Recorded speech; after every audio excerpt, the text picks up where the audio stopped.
Hi friends, welcome to my YouTube channel. I hope ಎಲ್ಲರೂ ಚೆನ್ನಾಗಿ ಅಂದ್ಕೊಂಡಿದ್ದೀನಿ. ನಾನು ಚೆನ್ನಾಗಿದ್ದೀನಿ. ಬನ್ನಿ, ಇವತ್ತೊಂದು ಉತ್ತರ ಕರ್ನಾಟಕ ಸ್ಟೈಲ್ನ ಅಲಸಂಡೆ ಕಾಳು ಪಲ್ಯನ ಮಾಡೋಣ. ಇದು ಚಪಾತಿ ಮತ್ತು ದೋಸೆ, ಅನ್ನಕ್ಕೆ, ಮುದ್ದೆಗೆ ಎಲ್ಲದಕ್ಕೂ ತುಂಬಾ ಚೆನ್ನಾಗಿರುತ್ತೆ. ಒಮ್ಮೆ ಮಾಡಿ ಹೇಗೆ ಬಂತು ಅಂತೇಳ್ಬಿಟ್ಟು ನನಗೆ ಕಮೆಂಟ್ನಲ್ಲಿ ತಿಳಿಸಿ. ಬನ್ನಿ ಮಾಡುವ, ಹೇಗೆ ಮಾಡೋದು ಅಂತ ತೋರಿಸ್ತೇನೆ.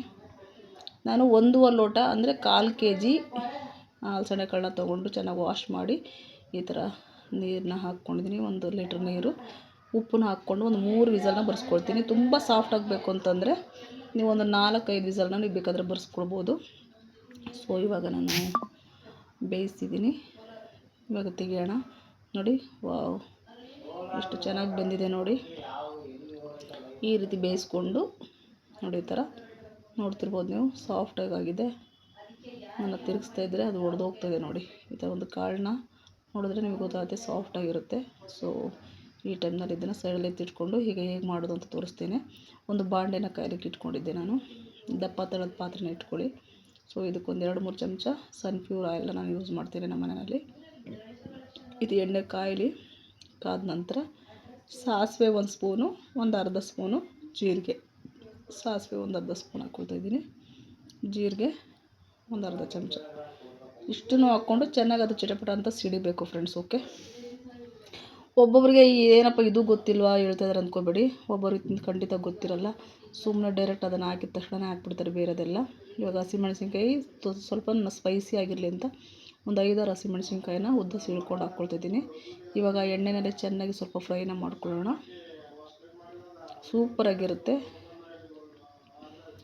ಚಪಾತಿಗೆ, ರೊಟ್ಟಿ, ಜೋಳದ ರೊಟ್ಟಿ ಮತ್ತು ರೈಸಿಗೆ ತಿನ್ಬೋದು, ಮುದ್ದೆಗೂ ತಿನ್ಬೋದು. ಸ್ವಲ್ಪ ನೀರು ಥರನೇ ಮಾಡಿಕೊಂಡ್ರೆ ಎಲ್ಲದಕ್ಕೂ ಕಾಂಬಿನೇಷನ್ ಸೂಪರಾಗಿರುತ್ತೆ. ಫಸ್ಟ್ ಟೈಮ್ ಯಾರಾದರೂ ನನ್ನ ಚಾನಲ್ನ ನೋಡ್ತೀರಾ ದಯವಿಟ್ಟು ಸಬ್ಸ್ಕ್ರೈಬ್ ಆಗಿಬಿಟ್ಟು ನೋಡಿ ನನ್ನ ಚಾನಲ್ನ. ಓಕೆ, ಈ ಥರ ಚೆನ್ನಾಗಿ ಮಿಕ್ಸರ್ ಮಾಡ್ಕೊಳ್ಳೋಣ. ಆಮೇಲೆ ಈರುಳ್ಳಿ, ದಪ್ಪ ಈರುಳ್ಳಿ ನಾನೊಂದು 2 ಕಟ್ ಮಾಡ್ಕೊಂಡಿದ್ದೀನಿ. ನಿಮಗೆ ಬೇಕು ಜಾಸ್ತಿ ಅಂದರೆ ಇನ್ನೂ ಒಂದು 2-3 ನೀವು ಕಟ್ ಮಾಡಿಕೊಂಡು ಹಾಕ್ಕೊಳ್ಬೋದು. ಚೆನ್ನಾಗಿರುತ್ತೆ ಈರುಳ್ಳಿ ಜಾಸ್ತಿ ಹಾಕಿದಷ್ಟು. ಈ ಥರ ಹಾಕ್ಕೊಂಡು ಚೆನ್ನಾಗಿ ಮಿಕ್ಸರ್ ಮಾಡ್ಕೊಳ್ಳೋಣ. ಇದು ಕಲರ್ ಚೇಂಜ್ ಆಗೋದು ಆ ಥರ ಎಲ್ಲ ಏನೂ ಬೇಕಾಗಿಲ್ಲ. ಸ್ವಲ್ಪ ಸಾಫ್ಟ್ ಆದರೆ ಸಾಕು, ಹಸಿ ವಾಸನೆ ಹೋದರೆ. ಈ ಟೈಮ್ನಲ್ಲಿ ಸ್ವಲ್ಪ ನಾನು ಸಾಲ್ಟನ್ನ ಹಾಕ್ಕೊಳ್ತೀನಿ. ನಾನು ಬೇಯಲಿಕ್ಕೂ ಹಾಕಿದ್ದೆ. ಸೊ ಇದರಲ್ಲೂ 1 ಚಮಚದಷ್ಟು ಉಪ್ಪನ್ನ ನಾನು ಹಾಕ್ಕೊಳ್ತಿದ್ದೀನಿ. ಹಾಕ್ಕೊಂಡು ಚೆನ್ನಾಗಿ ಮಿಕ್ಸ್ ಮಾಡ್ಕೊಳ್ಳೋಣ. ಫಸ್ಟೇ ನಾವು ಯಾಕೆ ಸಾಲ್ಟ್ ಹಾಕ್ತೀವಿ ಅಂತಂದರೆ ಸಾಫ್ಟ್ ಆಗುತ್ತೆ, ಬೇಗ ಕಲರ್ ಚೇಂಜ್ ಆಗುತ್ತೆ ಅದಕ್ಕೆ. ಮತ್ತು ಒಂದು 10-15 ಕರಿಬೇವಿನ ಎಲೆನ ಹಾಕ್ಕೊಳ್ತಾಯಿದ್ದೀನಿ. ಹಾಕ್ಬಿಟ್ಟು ಚೆನ್ನಾಗಿ ಮತ್ತೆ ಒಂದು ಮಿಕ್ಸನ್ನ ಮಾಡ್ಕೊಳ್ಳೋಣ.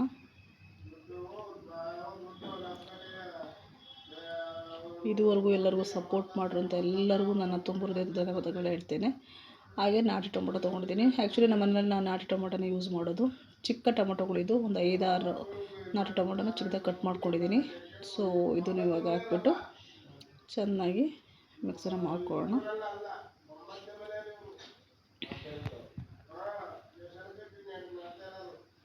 ಫೈನ್ ಚಾಪ್ ಅಂತೀವಲ್ಲ ಆ ಥರ ತುಂಬ ಚಿಕ್ಕದಾಗಿ ಕಟ್ ಮಾಡ್ಕೊಳ್ಳಿ.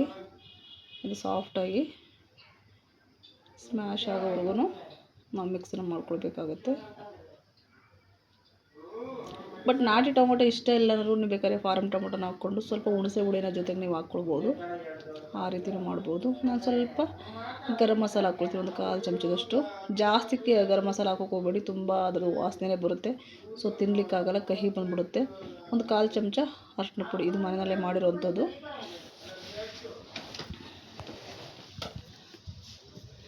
ಮತ್ತು ಖಾರದ ಪುಡಿ ಹಾಕ್ತಿದ್ದೀನಿ, ಒಂದು ಅರ್ಧ ಚಮಚದಷ್ಟು.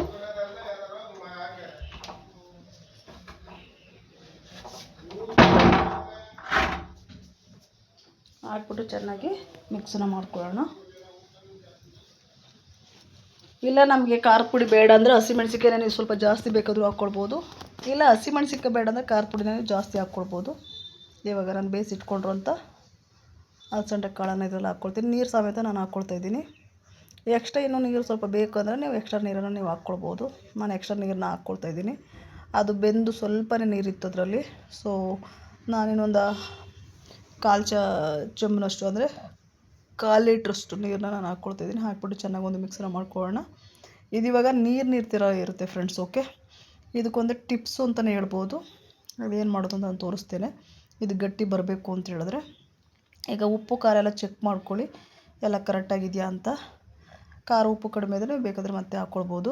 ನಾನು ಸ್ವಲ್ಪ ಅಲಸಂದೆ ಕಾಳನ್ನ ತೆಗೆದಿಟ್ಕೊಂಡಿದ್ದೆ, ಒಂದು 5-6 ಚಮಚ ಅಂತ ಹೇಳ್ಬೋದು. ಅದನ್ನು ನಾನು ಇವಾಗ ಹಾಕ್ಕೊಂಡು ಜಾರ್ನಲ್ಲಿ ಸ್ವಲ್ಪ ನೀರು ಹಾಕ್ಕೊಂಡು ನಾನು ಇದನ್ನು ಗ್ರೈಂಡ್ ಮಾಡ್ಕೊಂಬರ್ತೀನಿ. ಇದೊಂದು ಪೇಸ್ಟನ್ನು ಮಾಡಿಕೊಂಡು ನಾವು ಈ ಪಲ್ಯದೊಳಗಡೆ ಹಾಕೋದ್ರಿಂದ ನೋಡಿ ಈ ಥರ ರುಬ್ಕೊಂಡು ಇದರೊಳಗಡೆ ನಾವು ಹಾಕೋದ್ರಿಂದ ಇದು ನೀರು ಥರ ಇರೋವಂಥದ್ದು ತಿಕ್ನೆಸ್ ಅಂದರೆ ಗಟ್ಟಿ ಆಗುತ್ತೆ, ತುಂಬ ಚೆನ್ನಾಗಿರುತ್ತೆ, ಎಲ್ಲ ಕೋಟಿಂಗ್ ಹಿಡ್ಕೊಂಡು ಸೂಪರಾಗಿರುತ್ತೆ. ಇದು ಬಿಸಿ ಬಿಸಿ ಚಪಾತಿ, ರೈಸು, ಮುದ್ದೆ, ದೋಸೆ, ಪೂರಿ ಎಲ್ಲದಕ್ಕೂ ಒಳ್ಳೆ ಕಾಂಬಿನೇಷನ್ ಅಂತಲೇ ಹೇಳ್ಬೋದು. ಒಮ್ಮೆ ಮಾಡಿ ನೋಡಿ, ಕಮೆಂಟ್ನಲ್ಲಿ ತಿಳಿಸಿ ನನಗೆ ಹೇಗೆ ಬಂತು ಅಂತ ಹೇಳ್ಬಿಟ್ಟು. ಈ ವಿಡಿಯೋ ಇಷ್ಟ ಆದರೆ ನನಗೆ ಒಂದು ಲೈಕ್ ಮಾಡಿ, ಶೇರ್ ಮಾಡಿ, ಸಬ್ಸ್ಕ್ರೈಬ್ ಮಾಡ್ಕೊಳ್ಳಿ. ಇವಾಗ ನೋಡಿ ಇದನ್ನು ಕುದಿಲಿಕ್ಕೆ ಬಿಟ್ಬಿಡೋಣ. ಫೈನಲಾಗಿ ನಾನು ಕೊತ್ತಂಬರಿ ಸೊಪ್ಪನ್ನ ಒಂದು ಹಿಡಿಯುವಷ್ಟು ಕಟ್ ಮಾಡಿ ಹಾಕ್ತಿದ್ದೀನಿ, ನಾಟಿ ಕೊತ್ತಂಬರಿ ಸೊಪ್ಪನ್ನ. ನೀವು ಸಬ್ಸಿಗೆ ಸೊಪ್ಪು ಬೇರೆ ಸೊಪ್ಪುಗಳಿದ್ರು ಬೇಕಾದ್ರೆ ನೀವು ಇದಕ್ಕೆ ಯೂಸ್ ಮಾಡ್ಕೋಬೋದು. ಈ ವಿಡಿಯೋ ಖಂಡಿತ ನಿಮ್ಗೆ ಇಷ್ಟ ಆಗಿದೆ ಅಂದ್ಕೊತೀನಿ. ಇಷ್ಟ ಆಗಿದೆ ಒಂದು ಲೈಕ್ನ ಮಾಡಿ, ಶೇರ್ ಮಾಡಿ, ಸಬ್ಸ್ಕ್ರೈಬ್ ಮಾಡ್ಕೊಳ್ಳಿ.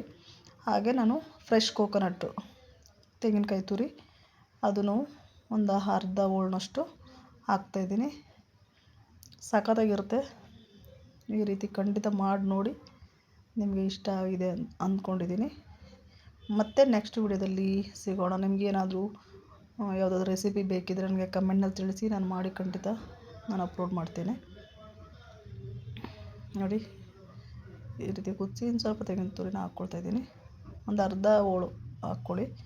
ಇಷ್ಟೇ ಇಲ್ಲಾಂದರೆ ನೀವು ಸ್ಕಿಪ್ ಮಾಡ್ಬೋದು ಫ್ರೆಂಡ್ಸ್, ಓಕೆ. ಬಟ್ ಇದು ಚೆನ್ನಾಗಿರುತ್ತೆ. ತೆಂಗಿನಕಾಯಿನಲ್ಲಿ ಸ್ವೀಟ್ ಅಂಶ ಇರುತ್ತೆ, ಮತ್ತು ಖಾರ, ಹುಳಿ, ಉಪ್ಪು ಎಲ್ಲ ಸೇರಿ ಸೂಪರಾಗಿರುತ್ತೆ. ಈ ವಿಡಿಯೋ ಖಂಡಿತ ನಿಮ್ಗೆ ಇಷ್ಟ ಆಗಿದೆ ಅಂದ್ಕೊತೀನಿ. Thank you, bye bye. Next ವಿಡಿಯೋದಲ್ಲಿ ಸಿಗೋಣ.